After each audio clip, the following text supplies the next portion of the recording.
Hello, কেমন আছেন সবাই? আমি রিমা। আমার আরও একটি নতুন ব্লগে সবাইকে অনেক স্বাগত জানাই।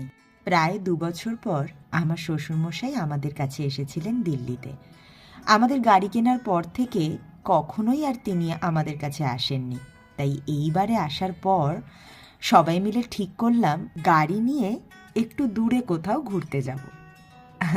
যেমন ভাবা তেমন কাজ। বেরিয়ে পড়লাম আমরা আলোয়ারের উদ্দেশ্যে। কোথাও ঘুরতে যাওয়ার নাম শুনলে আমরা ছোটরা বড়রা সবাই বেশ আনন্দে থাকি। তাই যেদিন আমাদের ঘুরতে যাওয়া ছিল সেদিন সকাল সকাল ঘুম থেকে উঠে তাড়াতাড়ি একটু ফ্রেশ হয়ে একটু কিছু খাওয়া দাওয়া করে বেরিয়ে পড়েছিলাম। কোথাও ঘুরতে গিয়ে ভিডিও করব কি? আমার বড়মশার সেবায় আমি সারাটা রাস্তায় নিয়োজিত থাকি। এই যেমন একটু জল খাবো, একটু গুগল ম্যাপটা খুলে দাও, একটা বিস্কুট দাও, খুব খিদে পেয়েছে, আরও কত কি।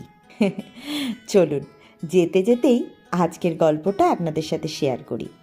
এই আলোয়ার হলো ভারতের রাজস্থান রাজ্যের আলোয়ার জেলার একটি শহর, যা দিল্লি থেকে প্রায় 170 কিলোমিটার দক্ষিণে এবং জয়পুর থেকে প্রায় 150 কিলোমিটার উত্তরে অবস্থিত।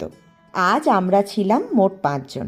আমি, আমার বরমশাই, আমার শাশুড়ি মা, আমার শ্বশুরমশাই আর আমাদের সবার প্রিয় ছোট্ট রূপু। যদিও রূপু আর ছোট নেই, এখন কিন্তু অনেক বড় হয়ে গেছে। এই দেখুন, গল্প করতে করতে প্রায় অনেকটা এসে গেছি।